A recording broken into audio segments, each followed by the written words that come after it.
Hello everybody, welcome to today's lecture. So today we're going to talk about chapter 4.2.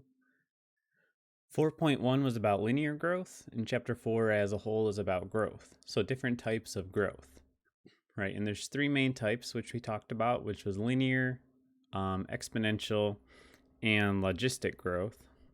Okay, so you can kind of see right here, let me zoom in on this.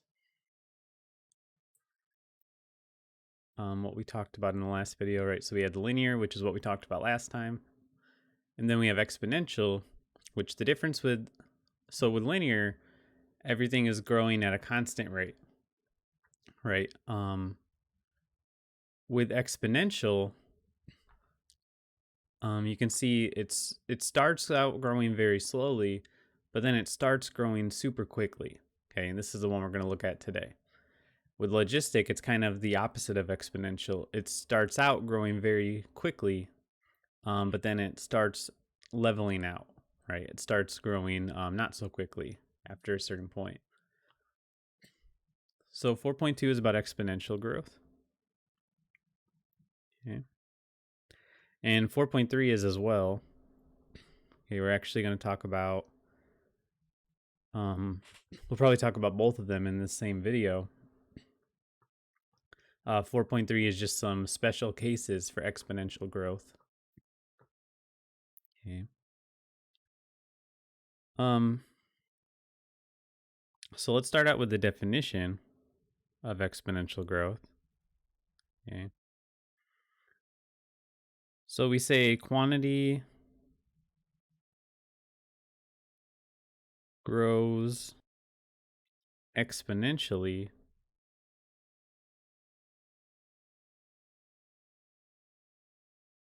if it grows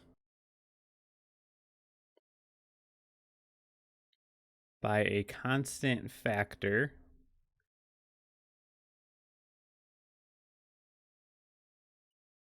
or rate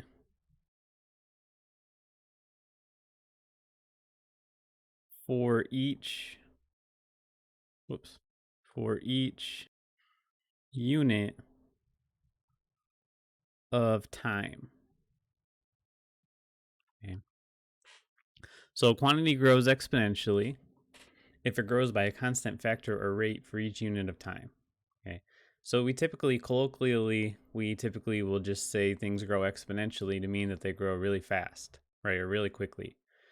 But there is a technical definition for when something is considered to be growing exponentially. Okay. So if we compare this with the definition of linear growth, as a reminder, linear growth was when a quantity grows by a constant amount for each unit of time. Okay. So there's one amount, say like 2 units or 3 units or maybe -5 units, that it grows for each unit of time, right? And that was given by our slope, which we called in this part of the formula, right, the d, right, the common difference. With exponential growth, it's not going to be the same number. It's not going to be growing at that same amount for each unit of time. There will be like a formula or a function that it follows for each unit of time, but at each individual time, it could be a different number. So in the first unit of time, maybe it's growing by 2 units. In the second unit of time, maybe it's growing by 3 units, and then it keeps going up. There will be one function to dictate what those numbers are, but the numbers themselves will be different each time. Okay. So let's go ahead and look at, we already drew the graphs, but just to put them both on one graph, right? The book has this figure here, where here is an example of linear growth, or maybe I should use a different color here. Right, so we have linear growth, and then we'd have something like exponential growth. Okay. So you can see exponential might start out to be growing slower than linear growth does, but at a certain point, once they meet, exponential starts shooting upwards, whereas linear is continuing along that same trajectory So ultimately, exponential growth is going to be much, much quicker than linear growth. Okay. Um. Okay. So let's look at the formula first. Okay. Oops. The book does a few examples first, but I'd rather look at the formula first and then do the examples. Okay. Especially because we've already seen the formula. We've already seen a more complicated version of the formula actually. What we're going to look at now is a basically a simplified version of the compound interest formula. Okay.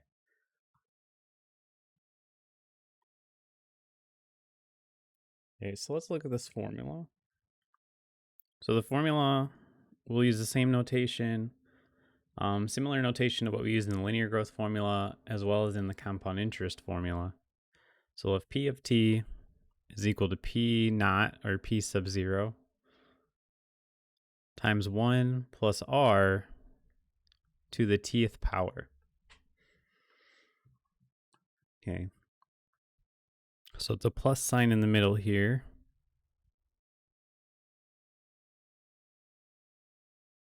Okay. So the P of 0 is the same thing. We say P sub 0 or P of 0 or P naught sometimes as a reminder. This is the same thing as what we saw in the linear growth model, which was that in that one, it was the initial population, right? Same thing here. This is the initial population.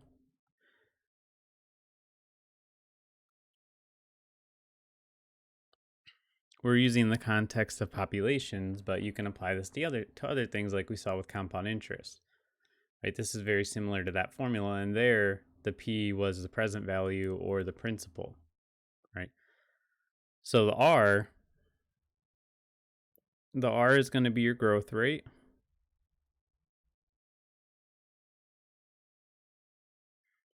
And your T is going to be your time. Okay. So this is very similar again to the compound interest where R was the interest rate. Here it's just the growth rate because we're talking about population. And if R is positive, that means the population is growing. If R is negative, that means that the population is decreasing, right? The T is time. It's going to be in years, just like it was with compound interest. I say it's a simplified version of the compound interest formula because notice we don't have an n, right? In the compound interest formula, we had to account for n, which was the number of times something was compounded annually. But in this case, we don't need to do that. Okay. So in this case, we're just looking at annual growth. Okay. So there's a whole bunch of different examples that the book goes into where you'd see exponential growth examples. One can be in population, right? Typically not in larger animal populations because they can't grow exponentially because eventually there's too little resources for them, right? Whether that means land or food sources or whatever. But for microorganisms like bacteria, they're going to grow exponentially. Okay. They're so small that they can grow exponentially for a long time before they would even be noticeable to humans, right?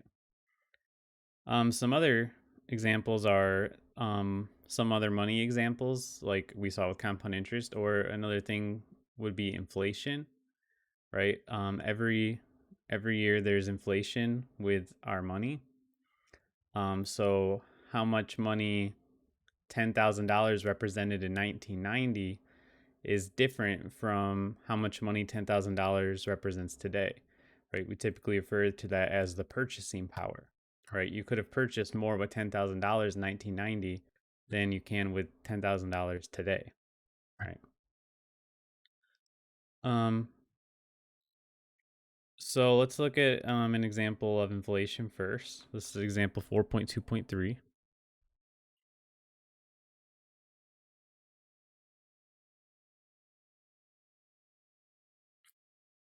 So this says the average inflation rate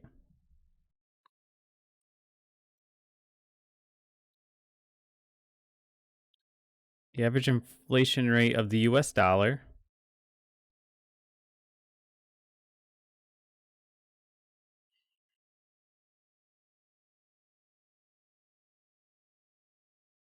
over the last 5 years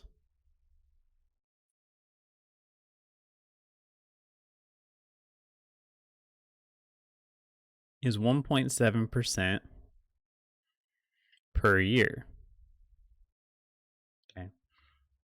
This is a little outdated because the book was written a few years ago, so this doesn't reflect the last 5 years. I think the last 5 years was a little bit more than that. Just as an aside, while I'm writing this, typically, if you're looking at financial calculators or like retirement calculators, the typical estimate to use is about 2%. So this is close to that. So if a new car cost $18,000 5 years ago,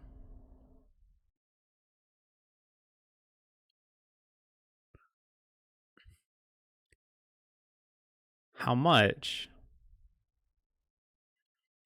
would it cost today?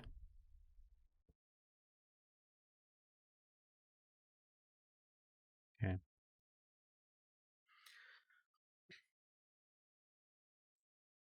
So this is just over a period of 5 years, right? So it shouldn't have grown. The inflation shouldn't have made the purchasing power change that much over just a short amount of time like that, right? But if it's going at 2% per year, eventually over a long period of time, that's going to start increasing rapidly. So this is the idea, is that it's growing by a percentage every year, which is going to make it grow more and more every year, right? In the same way that compound interest did. With simple interest, it's growing. With linear growth, which is also simple interest, it's only growing by one fixed amount every year, right? Say like 2 units or something like that. Or for inflation, it would be, say it was like $2 every year or something like that. But when it's a percentage like this, when it's a rate, how much it grows this year is going to be less than how much it grows next year, right? So let's start identifying our variables, right? So our R is 1.7%, which, just like with compound interest, we need to represent this as a decimal, okay? 0.017. Our P sub 0, we call this the initial population, but it works for any initial amount. Okay. All right, so that is 18,000. And then T is our time in years, right? And it's given to us right here, 5 years. So we have our P sub 0, we have our R, we have our T. So that is everything we need, right? So we would write, we could write P of 5 if we wanted to be technical with it. This just means the population at time 5, so after 5 years. We're using population here. Really, it's more it's money, right? So maybe something like future value, like F or something, would be more appropriate. But the book, most of the examples are using population, so it just typically uses P. So that's all it is. So anyway, we plug everything in here. So we have 18,000 times 1 plus 0.017 to the 5th power. Okay. So you could get your calculator out. You could do this in Excel. Let me do this in Excel, I guess, just so everybody can see it. And I'll zoom in here. Okay. So just to do the calculation, you press an equal sign to let Excel know that you're calculating something. And then we're going to do 18,000 times, which is the asterisk, 1 plus 0.017 to the 5th power. Okay, so that should be everything we need. So that brings us to 19,582.91. I'm just making sure I put that in right. All looks good. So 19,582.91. 19,582.91. That's in dollars, right? So $18,000 from 5 years ago would be $19,582.91 today. Okay. So not a trivial amount of money, right? It's grown by a decent amount, right? About $1,500, which is a lot, okay, over such a short amount of time. So you can see how over a long period of time that would have grown a ton. For example, like in the one example I always think of when I'm thinking about inflation and how fast it can grow is if you've ever watched the show Mad Men, that takes place in like 1960, somewhere in the 60s, but I think it might be like 1960. And the main character, Don Draper, he's made out to be like a super rich guy, you know, working in advertising in New York City. And his salary is $40,000. It's revealed at one point, which today that's about the median salary in Indiana, which is where I live. I think it's a little above or a little below the median salary. I don't remember, but definitely not a rich person, right? Whereas, you know, back in 1960, that was rich. That was like living in, you know, a nice place in New York City, kind of rich. So it grows really fast. You can see over just 5 years, it grew by a pretty significant amount. Okay. So let's look at some more examples. Let's see.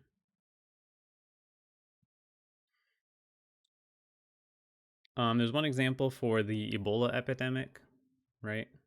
Which obviously is, you know, a little bit relevant to today, just with a different virus. It shows you just how quickly viruses grow, right? Viruses typically grow exponentially.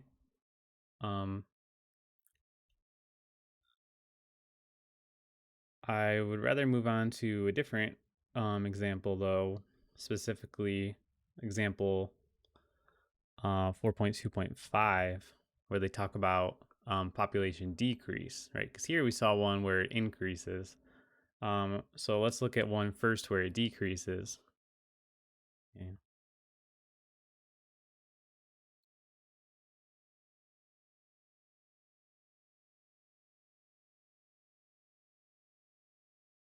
Yeah.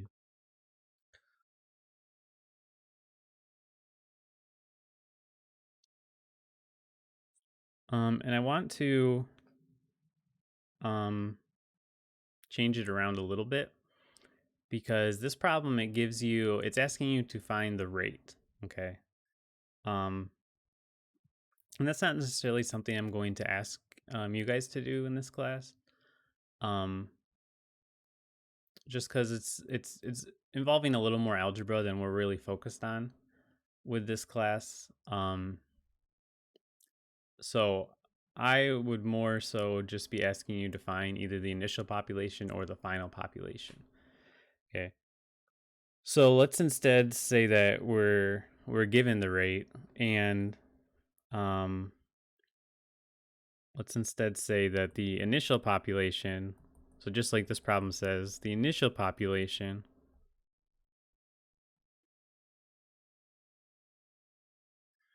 is, and this is in initial population in Puerto Rico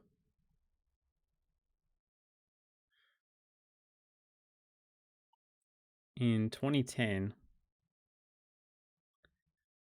is 3,978,000. Okay.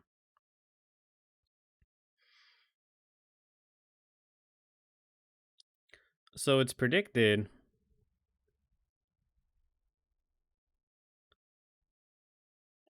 that over the next 40 years,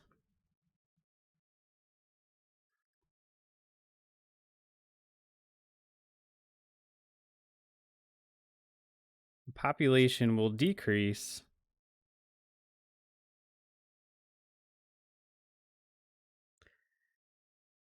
at an average rate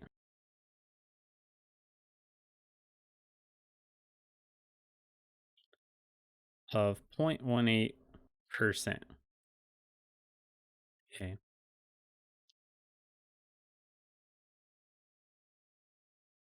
So what is the predicted population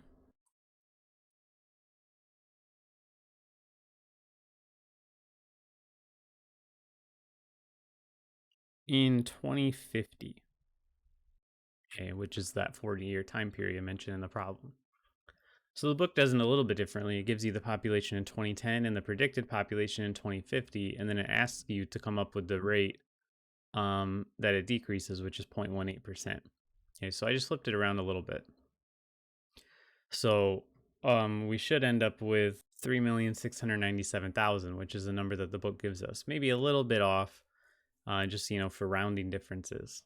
Okay, but still, the fact that it's decreasing here, let me write this word a little better. Decreasing is going to change it, because remember what I said at the beginning, which was that if R is positive, the population's increasing. But if R is negative, the population is decreasing, right? So because it's decreasing, we have to take the R to be negative here. Okay. So our initial population is 3,978,000. Our R is negative point, and we have to also be careful because this is a percent, so it's 0.0018. Right, because we got to take 0.18% and make it into a decimal. Be particularly careful on this one because it already is a decimal because it's such a low percent. So our brains might trick us into thinking that it's already converted into a decimal with the 0.18. But really, if we keep it as 0.18, we're going to be off by a factor of 100, right? So quite a bit. And then our t is going to be 40, right? So our t is always going to be positive. Our population is always going to be positive, but our rate could be positive or negative. Okay. So our p of 40, the population after 40 years, is going to be 3,978,000 times 1 plus negative 0.0018 to the 40th. Okay. So calculation wise, you don't really need to worry about this because you can just pop it into your calculator, making sure that it's negative, and your calculator will take care of the rest for you. You just have to remember that it's negative, right? Because otherwise, if you put it as positive, it's going to be like it's increasing by 0.18%. So if you get a number, if it tells you that it's supposed to decrease and you get a number that is larger than what we started with, we know that it doesn't make sense, right? Because it's decreasing, the number should go down. So let's calculate this one. So we got equals 3,978 million, right? 3,978,000. That is times 1 minus 0.0018. So adding a negative, same thing as subtracting, right? So you can do 1 minus. You could just write 1 plus negative. That's fine too. To the 40th. Yeah. And then it'll give us this answer here, which is it's a little bit different than the than the answer the book gives. And really, realistically, it's off by a lot, but it's all just coming down to rounding. Okay, it's just because the number is so big, the rounding error is exasperated. Okay, exacerbated, I should say. But it doesn't hurt just to double check. We did do everything correctly, right? 3,978,000, 40 years, right? And we got the 0.0018. So everything looks good. So we got 3,701,412. 3,701,412. Right, so the population decreases by about what's that? About 200 million, right? A little more than almost 300 million, really. Okay. Or sorry, 200,000 or 300,000 is what I meant. Right. So it's quite a bit over a period of 40 years. Usually populations increase over that amount of time, at least the ones that we're used to, like the population in the US, right? And the world population as a whole. Our populations have been increasing exponentially, but you have to imagine eventually we'll start to level out as the world is only so big, right? It can only hold so many people.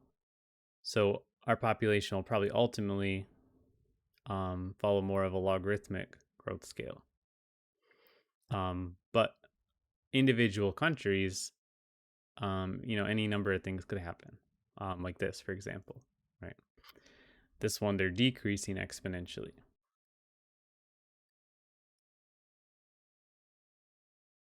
Okay. So we have this example with inflation where it's increasing exponentially, right? We have this example with population where it's decreasing exponentially.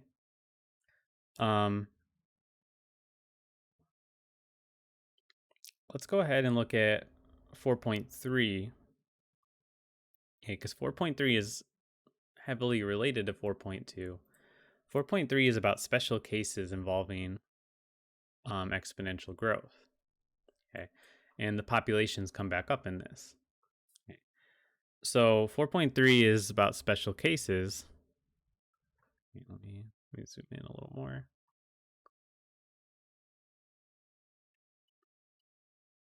Special cases, doubling time,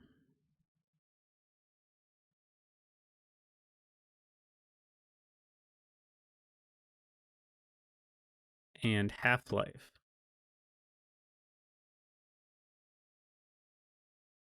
Okay. So doubling time is, the amount of time it takes for your initial amount to double, right? And this is how some populations grow, like bacteria, for example, right? As we'll see later. And this is kind of why I skipped the Ebola example too, because it kind of can be seen with the doubling time.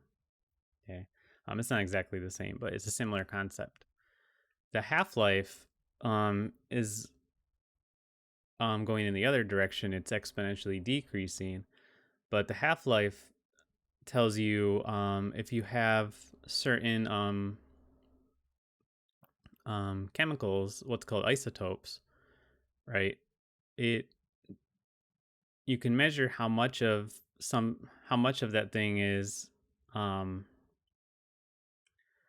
let me find an actual example so I'm using the right words here. Okay. With the half-life model.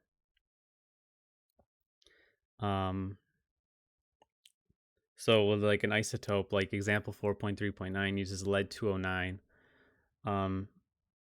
It's a radioactive isotope with a half-life of 3.3 hours. So that means that it will decrease by half every 3.3 hours, right? So if you start with 40, for example, if you know that there was 40 in it and now there's 40 milligrams that is, and now there's 10 milligrams in it, you can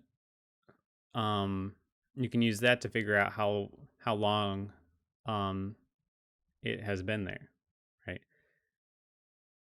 So we'll look at some examples of that later on. We're going to start with doubling time though. Okay. All right, so we don't really need like a new formula for this one or anything. We just need to think about it in the context of our exponential growth formula, right, which is this, right, for both of these, for both doubling time and for half-life. So let's start with the first example the book starts with, which is it's 4.3.1, and they call it April Fool's joke, but I'll just give the shortened version of it. So let's say on April 1st,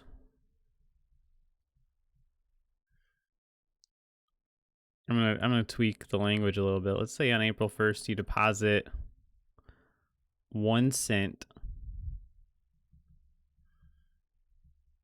into the bank.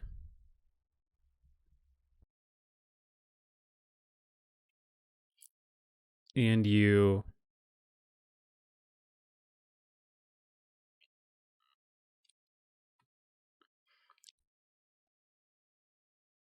deposit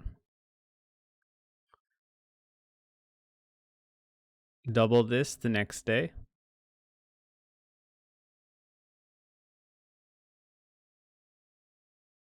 Okay. And keep doubling it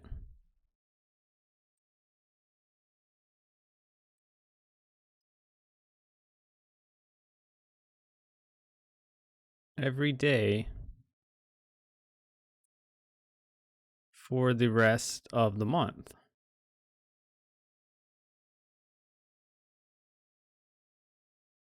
Okay.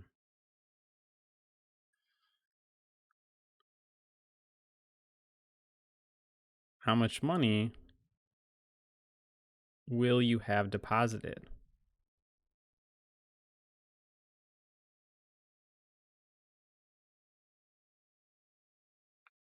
Okay. So, so you start with 1 cent, right? And you double it every day. How much money would you have deposited at the end of the month? Of course, the caveat is that you have this amount of money to deposit, because we're going to see it's a very large amount of money, right? But this shows the power of exponential growth, specifically with such a high growth rate, which doubling gives you a pretty high growth rate. Because we're starting with just 1 cent and we're going to end up with a lot of money. So let's identify our variables. Okay, so our initial amount is 1 cent, which we'd write as 0.01, right? When we're talking about money, we're putting it in terms of dollars. Our T is 30, right? Because there's 30 days in April.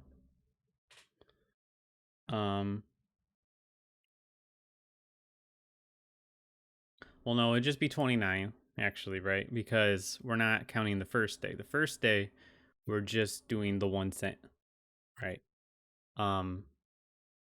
So then we're actually increasing it only 29 days. Okay. So our R, this is what we have to figure out what it is, right?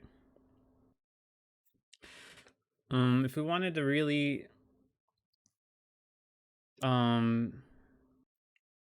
if we want to figure out what our R is, we're thinking of it's doubling every single day, right? So one way, if it's kind of tricky to think about, we can say, okay, well, we know that after 2 days, or on the second day, right, we're going to have after the second day we're going to have 3 cents in the account, right? We know that because we know that the first day we put in 1 cent, the second day we put in 2 cents. So after 2 days we'll have 3 cents.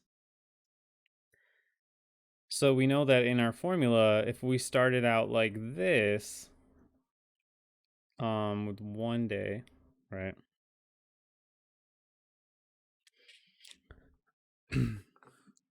We know that this would be true. After 1 day, which is why I put in 1 for T here, right here, we start with 1 cent. We don't know what our R is, but we know that after 1 day, we'll have 3 cents. So then we can use this to solve for R. Okay. So raising something to the first power doesn't change it, right? It just makes it stay the same. So this is just going to be 1 plus r. And then we can divide by 0.01 on both sides so that we can just get the 1 plus r by itself. Okay. So this is just going to be 3. And this is going to be 1 plus r. Now to get r by itself completely, we can subtract 1 on both sides. So we get that r is equal to 2. Okay.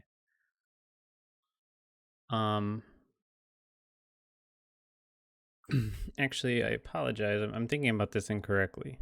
I knew r should actually come out to be 1. So I was thinking about what I did wrong there. Okay, so let's back up to this first step. So I'm thinking about this wrong because I'm asking the wrong question. The question we want to answer is how much money will you deposit on the 30th day, on April 30th, I should say. Okay. And that's different because this is asking how much we're going to deposit on the last day, whereas the other question was about how much money you will accumulate, right? So we're not looking at the amount of money we're accumulating. We're instead looking at just the money being deposited on the last day. Okay.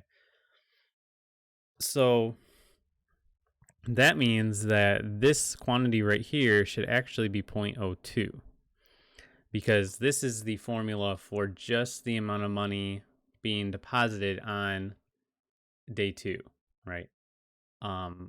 And the second day corresponds to 1 day having passed still. Okay.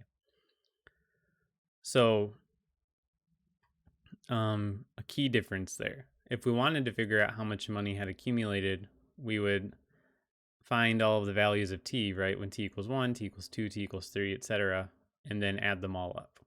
Okay. And there would be a larger formula for us to just do that all in one fell swoop if we wanted to. But the algebra that we got to figure out how to get r in the last step, it all works the same way, right? So there's not any changes in anything except for the number we end up with. This ends up being 2 equals 1 plus r, and then subtract 1 from both sides, so we get 1 is equal to r. Okay. And lucky for us, on all of the doubling problems, r is always going to be equal to 1. Okay, so we don't need to solve for r again, because every single time it's going to be equal to 1. Okay. So our formula is then P of t is equal to, P of 29 rather. Our formula for figuring out how much money we deposit on day 30, that means t is going to be 29. It's the 29th day we do it, right? After the first day. You get 0.01 times 1 plus 1 to the 29. Okay, which is 0.01 times 2 to the 29.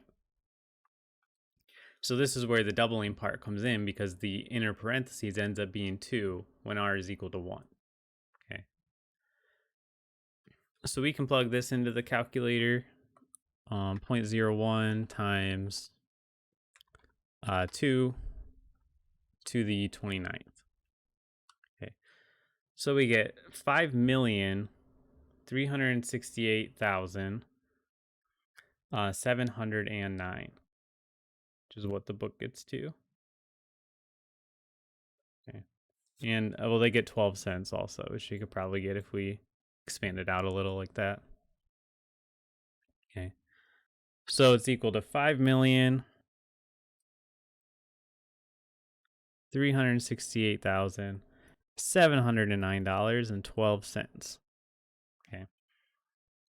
So that's quite a huge amount, right? That's just the money we're depositing on the last day of the month. It's not even the cumulative amount of money, which would be much more. Okay. So this is the power of doubling. and in turn exponential growth. This is exponential growth with your rate being 100%, essentially. 100 growing 100% means that you double, right? So when you have such a high growth rate and you combine it with exponential growth, which already grows really fast, you're growing really, really fast. Okay. Okay. Um,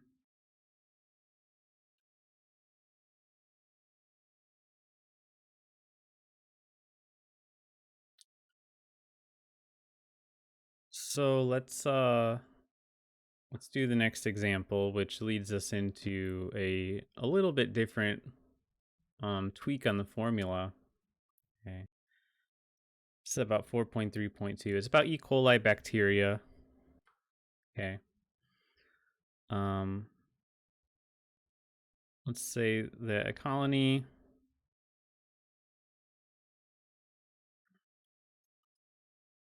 of E. coli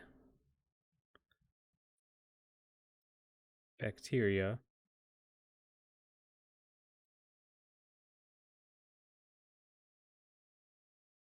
has 80,000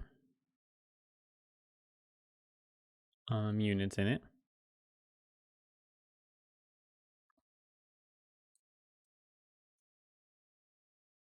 Now the population doubles every 5 days. Okay.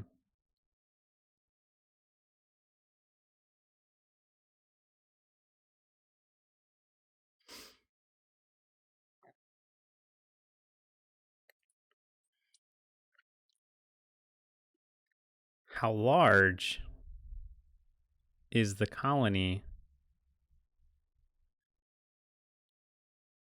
after 2 weeks? Okay.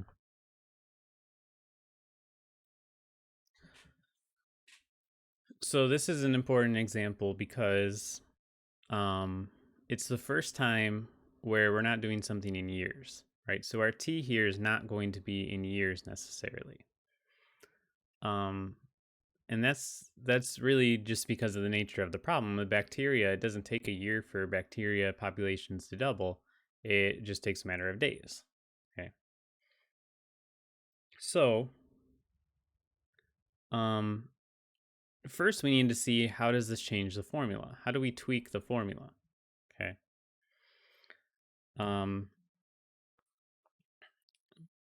So first of all, we know that our population is going to have an initial amount of 80,000. And we know that the inside part is going to be 2, right? Because R is going to be 1 because it's doubling. So we're going to do 1 plus 1, it's equal to 2. But how do we deal with T?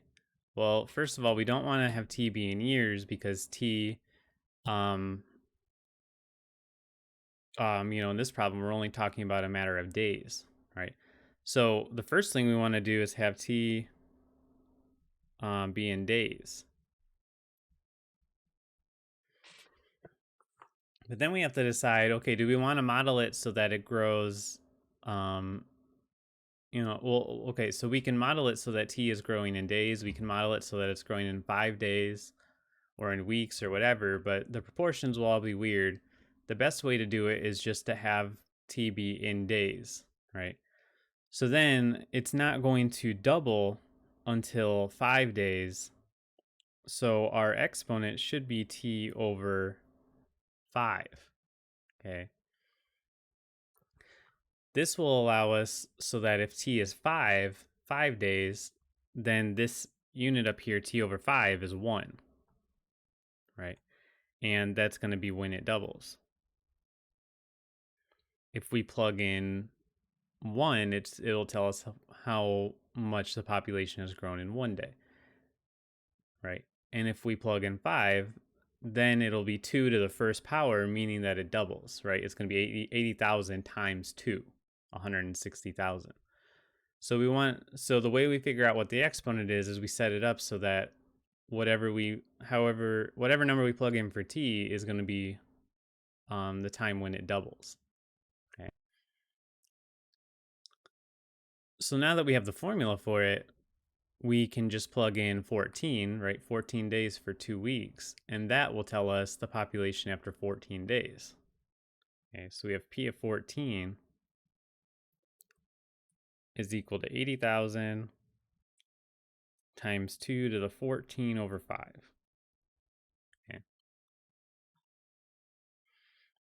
And we have an exponent, I mean, we have a fraction in the exponent, but that's nothing Excel can't handle. Right, we can do equals 80,000 times 2 to the we have to be a little careful because if we're going to put a fraction in the exponent, we need to put it in parentheses. Alternatively, you can just convert it to a decimal first. Okay, so you can do 14 divided by 5 and use that decimal. Okay, so you could do 14 divided by 5, like over on the side here, for example, and get 2.8. And instead of 14 over 5, you can just type in 2.8. Okay. So here we have our answer, which is 557,152. Okay, 557,152. Yeah. So that's grown quite a lot over the course of just 2 weeks, right? But that's the power of doubling. And more specifically, that's the power of exponential growth with a high growth rate. So this formula we have here, we can generalize a little bit to what is called the doubling time model.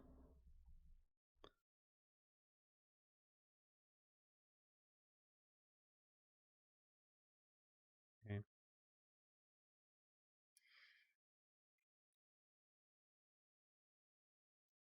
So if D is the doubling time,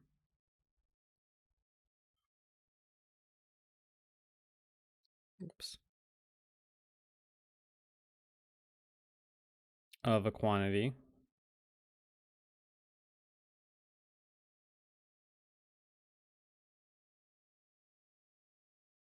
meaning the amount of time that it takes to double, and P of sub 0 is the initial amount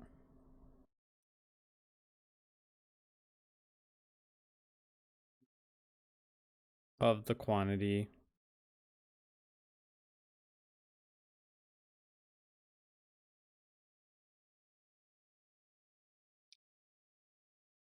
then the amount of the quantity present after T units of time